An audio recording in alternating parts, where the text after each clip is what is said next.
Marc, merci infiniment de ces mots très gentils à mon égard. Et puis merci à vous de m'avoir invité.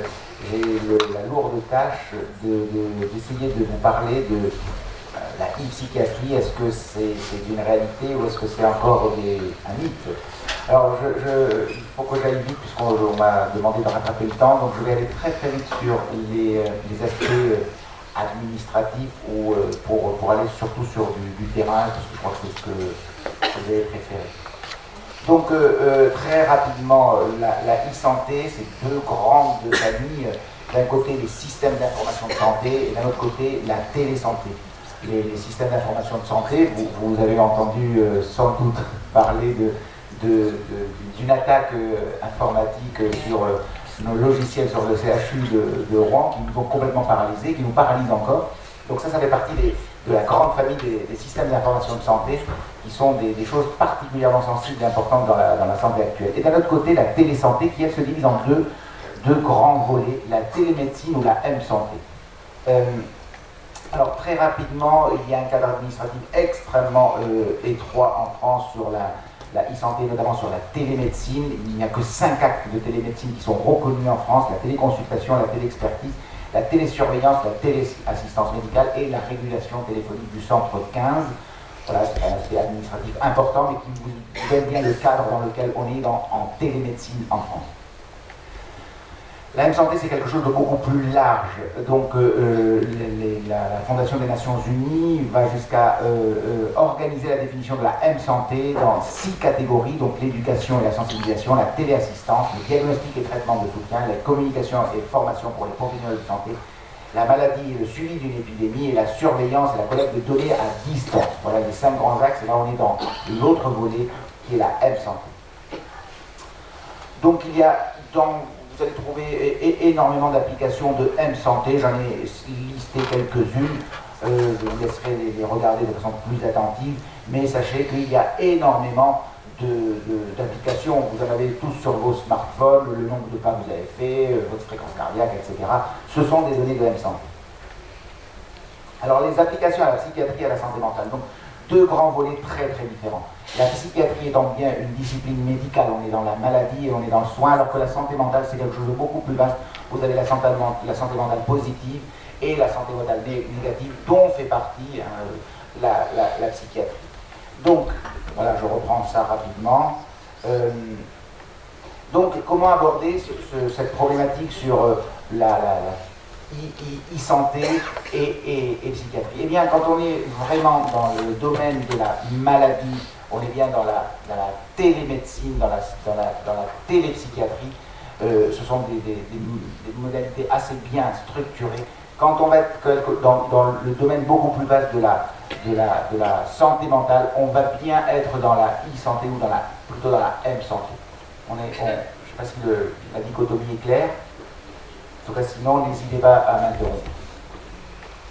Alors, qu'est-ce que dit la littérature et qu'est-ce que ne dit pas la littérature surtout? Donc, dans télémédecine et psychiatrie, ce qui est démontré, ce qui ne fait plus de doute, c'est que la télémédecine, la télépsychiatrie, améliore l'accès aux soins. Elle peut servir à la promotion notamment de l'éducation thérapeutique, elle permet d'éviter des déplacements.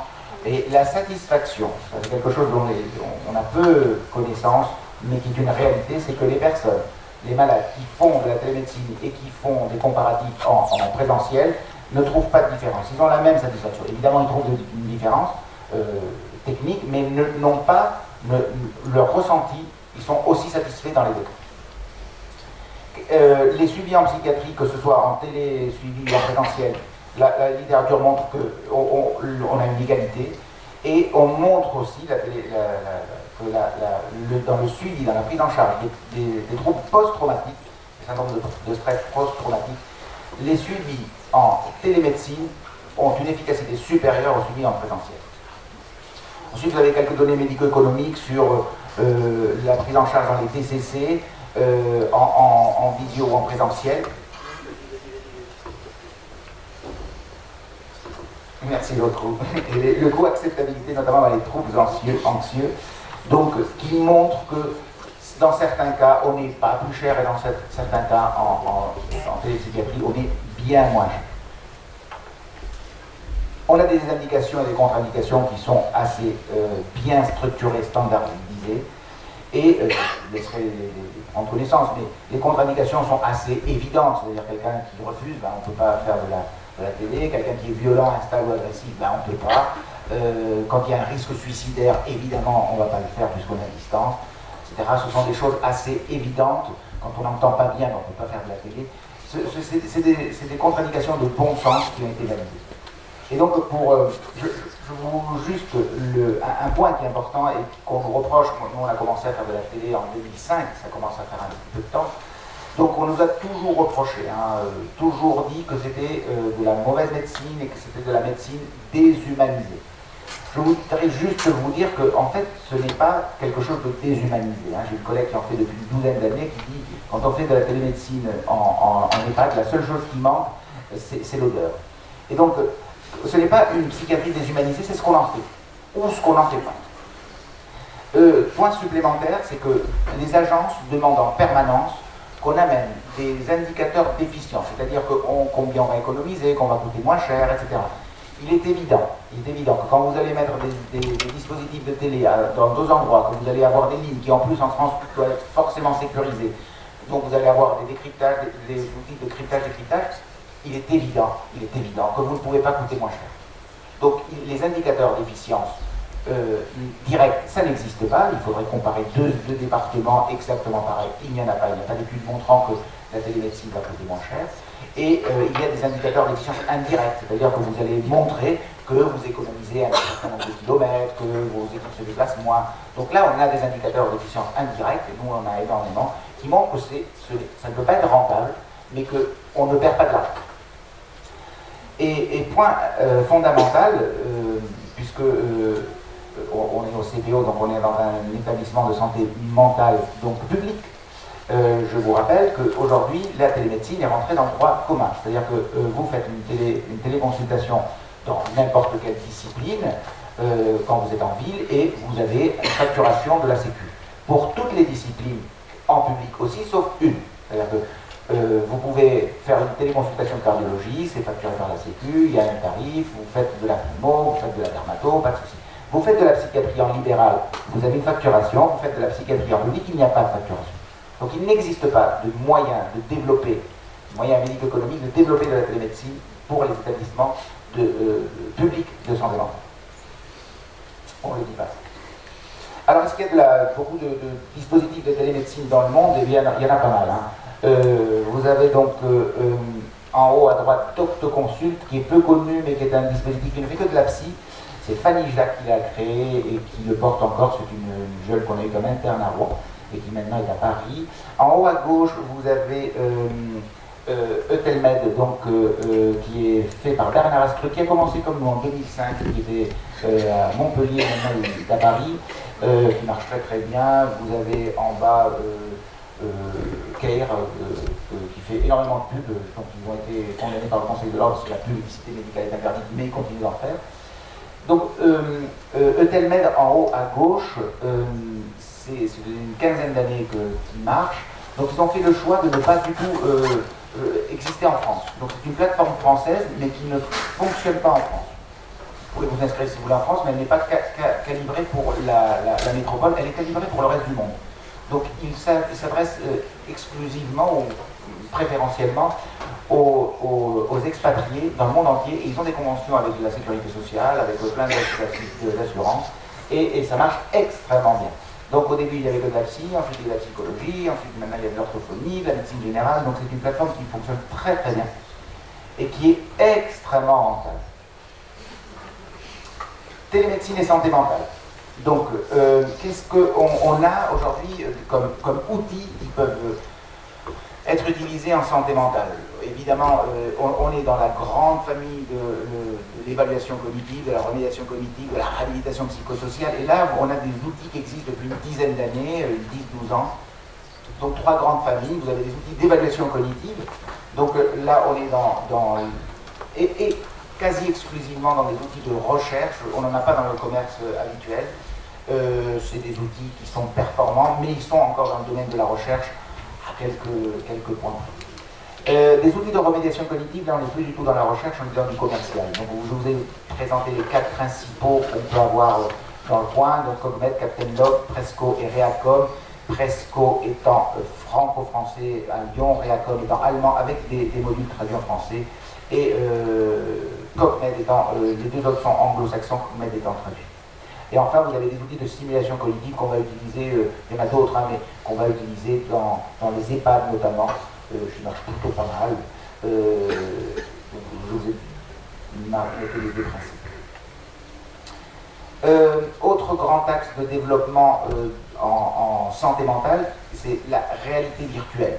Alors, réalité virtuelle, on va avoir 2 grands types d'utilisation de la réalité virtuelle. C'est soit on est dans la simulation, des salles de simulation, donc on va simuler des scénarios, et donc on va interagir, soit des interactions, excusez-moi, donc soit simulation, soit interaction. Les trois grands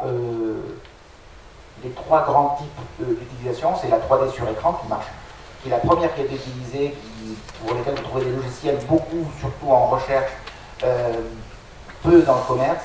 Des casques de réalité virtuelle, là ça se développe énormément, et les salles d'immersion qui sont, elles, donc beaucoup plus chères et donc réservées essentiellement à la recherche. Réalité virtuelle en psychiatrie, quelles sont les cibles? Eh bien, vous avez les phobies, on peut bien comprendre, puisque on va avoir des immersions de plus en plus, des expositions de plus en plus importantes, notamment dans l'arachnophobie ou les phobies simples. Le stress post-traumatique ou le syndrome post-traumatique. Dans la cognition sociale, il y a on a des axes de travail en VR envers la schizophrénie et envers les troubles du spectre autistique pour tout ce qui va être cognition sociale. Et il y a des équipes qui travaillent aussi dans l'addiction. Alors les effets indésirables, pour ceux qui n'ont pas fait, vous ne tenez pas un casque de VR plus de 20 minutes, parce qu'au bout de 20 minutes, vous tenez plus droit, vous avez des nausées. Donc c'est un peu compliqué, les casques. Vous avez, dès que vous voulez avoir de la très haute résolution, il vous faut être câblé, vous ne pouvez plus être en Bluetooth. Donc les câblages sont un handicap, parce que si vous êtes dans une exposition, dans une simulation d'une phobie simple et qu'on vous approche de plus en plus la phobie, l'objet phobogène, si c'est une araignée par exemple, et qu'on vous l'approche de plus en plus, alors au bout d'un moment vous êtes angoissé, vous partez en courant, vous arrachez vos casques, vous en avez pour 5 000 €, vous êtes content. Les casques, on les utilise très peu, et nous on a fait le choix de travailler que dans des salles d'immersion qui sont plus coûteuses et pour lesquelles il faut développer des logiciels. Voilà ce qu'on peut trouver dans le marché, c'est les petits casques, vous mettez votre smartphone dedans, ils le développent tous. Donc vous pouvez même fabriquer, c'est quelques euros, on vous l'envoie par la poste, et puis vous faites votre petit outil. Ensuite vous mettez votre logiciel. Et ensuite les salles immersives. Salles immersives, vous allez avoir donc soit une face, soit avec des lunettes, hein, les lunettes elles ne servent que à voir net. Donc elles ne sont pas du tout reliées, c'est juste posé sur votre nez. Donc vous allez avoir soit une face, soit 3 faces, soit 5 faces, soit des 6 faces. Donc là, vous entrez par une porte, vous êtes complètement immergé. Il n'y a que les Canadiens qui ont ça. Nous, on a un petit 3 faces, on est des pauvres. Et donc vous avez d'énormes centres de recherche, notamment à Rennes, avec des très grandes salles de réalité virtuelle d'immersion. Et là, ce qui nous manque, sur quoi on travaille, il y a les logiciels d'immersion ou les logiciels d'exploitation qui doivent être de plus en plus, on va demander de plus en plus, c'est être interactif, et c'est ça qui complexifie les choses. Hein. Quand on va travailler dans ce monde-là, on va travailler par des scénarios. C'est-à-dire qu'on va mettre en place un scénario, X, Y, Z, et ce scénario, vous avez l'impression que c'est facile, mais on met, pour certains scénarios, on met 1 an et demi avant de comprendre, parce qu'on est avec des ingénieurs en face, et que nous, on parle de choses que eux interprètent d'une manière, donc on fait des allers-retours. Et au bout d'un an et demi, on dit « Ah, ça y est, on s'est compris. Hein, » c'est compliqué. Mais une fois que le scénario est bien compris, bien identifié, bien mis en œuvre, après ça va plus vite généralement, mais il faut le temps de se comprendre. Et ça, c'est long, c'est long. Alors, VR. Quel est le point en 2019? C'est des résolutions qui sont inhomogènes, des objectifs qui sont en cours de spécification, et des définitions des logiciels qui sont en cours de structuration. Pourquoi? Parce que quel est le niveau? Nous, on va travailler sur l'interaction homme-machine, homme-avatar. Donc vous rentrez dans une pièce et vous avez quelqu'un qui se présente à vous. Alors, cette personne avec qui vous allez parler, on travaille beaucoup dans l'anxiété sociale, hein, notamment dans les personnes qui vont avoir des burn-out ou des dépressions en lien avec le milieu du travail, quand ils vont beaucoup mieux, comment est-ce qu'on arrive, donc vous savez qu'ils ont, leur humeur est à nouveau tout à fait satisfaisante, tout va bien, mais revenir au travail, c'est quelque chose qui est impossible. Donc comment est-ce qu'on va travailler sur la mise en place le retour au travail, et donc comment est-ce qu'on va l'exposer petit à petit à l'échange avec le patron, la machine à café ou autre. Donc là, il nous faut un avatar, c'est-à-dire que la personne rentre dans la salle immersive et il y a un avatar. Et cet avatar, vous avez les lunettes, vous le voyez, va vous parler. Alors, à partir de quel niveau de résolution cet avatar va avoir va déclencher des émotions qui sont ce qu'on est en train de chercher. La peur notamment ou autre. Alors, dans certaines études, on montre que la résolution de l'avatar n'a pas besoin d'être extrêmement importante pour avoir un échange et une attribution d'intentionnalité. Dans cette situation, il est important de montrer que l'avatar est une vraie identification. Donc plus l'avatar va être humanoïde, plus il va avoir de ressemblance avec un être humain, plus sa définition est importante, est bonne, voire très bonne, et plus c'est cher. Donc tout notre travail aujourd'hui, on n'en est même pas à essayer de faire nos logiciels. Là, on en est encore à évaluer le niveau de résolution de l'avatar dans la mise en place d'une immersion dans le cadre d'une phobie, dans le cadre d'une impossibilité d'une anxiété sociale au travail. Je ne sais pas si c'est clair. Voilà. Donc là, ces définitions de logiciels, c'est un enjeu fort, ça coûte cher. Robot santé mentale, je vais aller très vite parce que vous avez eu un magnifique exposé tout à l'heure. Voilà, tous ces robots existent. Alors nous, on a travaillé avec le grand-père de Nao, qui est en bas à droite. Nao, c'est celui qui fait des galipettes. Et Nao fait des galipettes, et Nao a en plus un outil de travail, pas tous les Nao, mais travaille sur un logiciel d'intelligence artificielle sur lequel on reviendra ensuite. Vous avez parlé de Paro qui est en haut à droite, mais moi j'ai jamais travaillé avec Paro. Alors, ils sont appelés robots d'assistance sociale, et donc les robots sociaux d'assistance peuvent être définis comme des entités sociales capables d'interagir avec l'utilisateur dans le but de favoriser la participation à certaines activités, donc des personnes en situation de handicap physico-cognitif afin d'améliorer leur bien-être physique et psychologique. Donc là, on est bien dans le grand champ de la santé mentale. Et donc, sur la revue de littérature, je vous ai sorti les études qui avaient été relativement les plus récentes, qui ont été faites sur tous ces robots. Donc elles sont reprises robot par robot. Et je vais attirer votre attention pour iBot.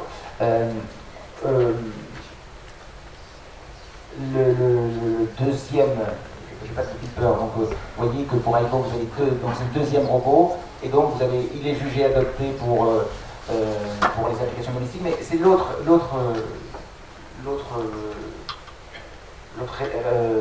conclusion que je vous lis, c'est l'effet positif du robot sur la solitude et l'attachement comparé au groupe témoin. Donc on fait une étude qui conclut que le robot a un effet positif sur la solitude. Alors, si d'un point de vue, cette conclusion, on peut dire, ouais, enfin, c'est sûr, il n'est pas seul. Mais il y a plusieurs angles d'attaque ou d'interprétation. On peut l'avoir sur un angle sociologique, on peut l'avoir sur un angle psychiatrique, on peut l'avoir sur un angle sanitaire aussi. C'est qu'effectivement, quand vous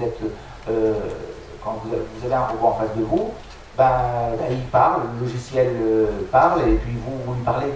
Mais c'est vous qui lui donnez une intention. Donc c'est vous qui dites la bestiole là, c'est quelqu'un. C'est pas quelqu'un, c'est un robot. C'est des vis et des boulons. Mais pourtant, vous lui projetez quelque chose, vous allez même lui attribuer une intentionnalité. Vous le disiez tout à l'heure, pour le nourrisson de 2 mois, il en fait exprès ou il fait des caprices. Là c'est pareil.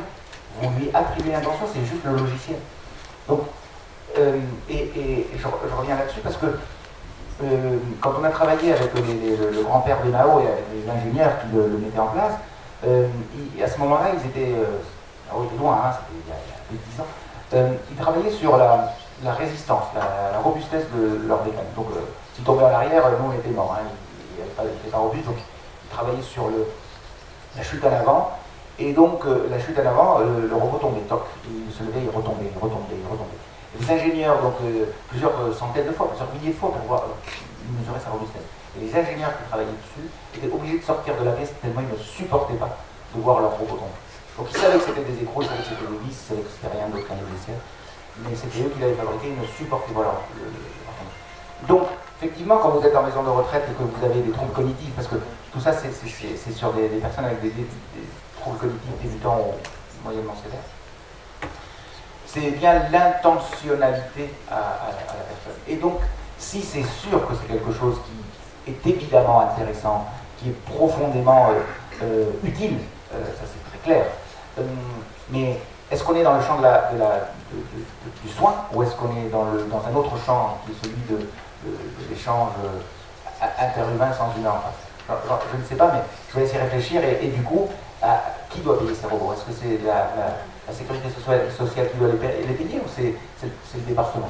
Donc, on va très vite rentrer dans ces champs-là, on n'a pas l'impression, mais dans 5 ans, on y est.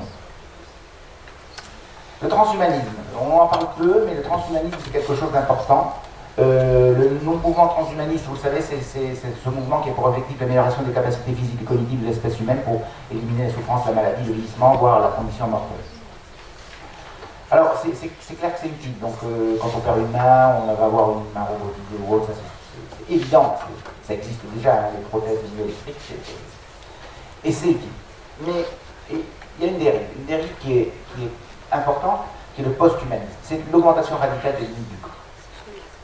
Alors, vous allez me dire, ouais, c'est un truc de fou, ouais, par contre, c'est n'importe quoi. Je suis d'accord, c'est un truc de fou, c'est n'importe quoi. Qui connaît Elon Musk? Tesla. Bon. Qui connaît Neuralink? Neuralink, bravo, c'est plusieurs dizaines de millions d'euros investis. Neuralink, c'est une boîte qui travaille sur comment augmenter l'intelligence humaine. Donc, et au début, il y a des gens qui sont alliés à ce monsieur, Bill Gates qui est rentré dans la boîte, il est sorti au bout de 2 ans, donc 2007, il est sorti. Donc il y a des gens qui réfléchissent à comment transformer le cerveau humain. Et c'est pas des petits, c'est pas moi dans mon garage avec mon tournevis. Hein? Oui. Donc, il ne faut pas croire que ça n'existe pas ou ça ne va pas arriver. C'est pas parce que nous on est loin qu'il n'y a pas des gens qui sont dedans. Et si vous croisez une rencontre entre des gens comme ça et des gens très très riches ou des dictateurs de pays ou des gens un peu arbitres qui président des grands pays, je ne sais pas, il peut se passer des choses qui nous surprendraient et qui ne nous plairaient pas. Alors les outils d'évaluation, on a vu qu'il y avait des outils de remédiation, on a vu qu'il y avait des outils de remplacement, et après c'est l'intelligence artificielle. Alors l'intelligence artificielle, on en entend tous les jours. On met de la radio, on entend intelligence artificielle, mais l'intelligence artificielle, c'est quoi? Alors, si on se réfère à la définition de Turing, c'est vous mettez un humain dans une salle, vous mettez une machine dans l'autre, et il n'est pas capable, dans l'échange avec la machine qui est de l'autre côté, de savoir que ce n'est pas un humain. Donc ça, c'est la définition. C'est une très belle définition, je crois que la plupart la conservent. Et après, il va y avoir plein d'évolutions dans l'intelligence artificielle, mais pour faire de l'intelligence artificielle, il vous faut 3 choses. Il vous faut l'outil, la bécane, le neurone artificiel dans votre ordinateur. Ça existe depuis 1957. La structuration du neurone artificiel, ça existe depuis 1957, c'est vieux. Hein. Ensuite, il vous faut le logiciel. Et ensuite, il vous faut la vitesse de traitement de l'information. La vitesse de traitement de l'information, c'est important. C'est peut-être sans doute ce qui est le plus important. Donc, je vous donne un exemple. Quand vous prenez une balance, vous mettez le poids, donc vous avez une information par seconde. Vous êtes capable de peser une donnée par seconde. Les premiers ordinateurs, en 70, c'était 1 million d'opérations secondes. Le cerveau humain, c'est 10 puissance 13 opérations par seconde. Alors ça fait 10 puissance 13, ça fait combien de milliards ça? Ça fait 1000 milliards. Donc, vous voyez qu'il y a besoin de traiter énormément d'informations à la seconde pour arriver à ressembler un petit peu au cerveau humain. Sauf que nos ordinateurs n'arrivaient pas là aussi vite. Mais depuis un an et demi, on est donc sur des ordinateurs qui vont très très vite, qui sont capables de traiter beaucoup d'informations à la seconde. Et donc IBM avait été le premier à afficher un 200 pétaflops. Un pétaflop, c'est 1 million de milliards d'opérations secondes. Il affichait 200, mais il n'en fallait que 122. Je pense que les Chinois, s'ils n'ont pas dépassé, ne vont pas tarder à le dépasser. Donc on est sur des ordinateurs qui sont capables de traiter des méga données de base, des méga bases de données. Et donc on est capable de traiter des grands volumes d'informations. Donc on a donc la structuration du logiciel, de l'ordinateur, on a la vitesse de traitement, et il nous faut des logiciels. Alors les logiciels auto-apprenants, les premiers, ils ont plus de 20 ans. Hein. Donc aujourd'hui, on est bien sur un moment de l'histoire de l'intelligence artificielle où on a des logiciels auto-apprenants, on a une structuration des machines, et on a maintenant depuis peu la capacité de traiter des milliards de données en même temps. Donc on est dans quelque chose qui se rapproche vraiment de l'intelligence artificielle. Et qu'est-ce que vous avez comme possibilité de faire de l'intelligence artificielle? Il n'y en a pas énormément, hein. Il y a beaucoup d'équipes qui travaillent, mais tout ce qu'on entend tous les matins sur l'intelligence artificielle, 9 fois sur 10, ça n'est pas. C'est des super logiciels, mais ce n'est pas des logiciels auto-apprenants. Et donc vous avez deux manières d'aborder cette intelligence artificielle, soit sur des logiciels auto-apprenants supervisés, c'est-à-dire qu'on va leur donner les données en entrée et en sortie, soit non supervisés. Non supervisés, on lui donne les règles de départ, ou pas du tout, et on lui démerde-toi. On observe et démerde-toi. Donc, logiciel auto-apprenant supervisé, c'est le jeu d'échecs. On lui donne les règles du mouvement des pions, de tous les pions, et puis on lui dit comment est-ce que vous finissez quand on gagne. Voilà, échec et maître, quand le roi ne peut plus bouger. Là, on est sur quelque chose, on sait de quoi on part, on sait vers quoi on va, et donc le logiciel va auto-apprendre, et à la fin, va forcément lui. Et vous avez le logiciel auto-apprenant non supervisé, on ne lui dit rien, on lui dit démerde-toi. Et ça, c'est le jeu de Go. Regarde. Et au bout de 15 jours, il bat le champion du monde. En disant, il fait des trucs que jamais j'aurais imaginé qu'on pourrait faire ça. Donc voilà, on est en plein dedans. Et évidemment, quand on va travailler sur l'humain, on ne peut pas remplacer un humain, ça c'est très clair. Il ne faut pas croire qu'un logiciel auto-apprenant, qui sont des petits logiciels, relativement petits, il ne peut pas remplacer un cerveau humain, ça c'est évident. Peut-être un jour, dans 100 ans, mais aujourd'hui non. Ça peut être des outils extrêmement importants pour aider l'humain à prendre des décisions ou l'orienter. Mais ça ne remplacera pas un cerveau humain. Donc nous, le choix qu'on a fait, c'est de travailler sur l'autonomie. Et pourquoi? Parce que vous voyez bien que les troubles cognitifs que vont avoir un certain nombre de nos patients, que ce soit schizophrènes, personnes âgées ou autres, vont avoir un impact sur l'autonomie. L'ergo en parlerait bien mieux. Donc nous, on a travaillé sur l'autonomie et on y travaille depuis 4 ou 5 ans, et c'est en haut à gauche. Comment vous expliquez à un ingénieur ce que c'est que l'autonomie d'une personne? Moi, je veux évaluer l'autonomie de quelqu'un et je vais l'expliquer à un ingénieur. Je veux savoir si cette personne est autonome ou non. C'est quoi l'autonomie? C'est très compliqué. L'autonomie, vous pouvez en faire toutes les définitions que vous voulez. Donc on a dû essayer de se comprendre. On a fabriqué un appartement, là où font les ergos, les évaluations d'autonomie, avec des échelles standardisées, il y a des ou autres. Donc, et de voir si une personne est capable de se faire à manger, de faire la vaisselle, de se laver les mains, avoir quelque chose de simple. Comment je ferais si j'étais chez moi pour subvenir à mes besoins sans me mettre en danger. Donc voilà, cette question aussi simple de est-ce que je suis capable de me faire à manger chez moi, c'est très compliqué. c'est très compliqué, donc on a construit un petit studio qui est le lieu d'évaluation des ergots, et on l'a bourré de capteurs de partout. Alors ça, il y en a d'autres dans le monde, hein.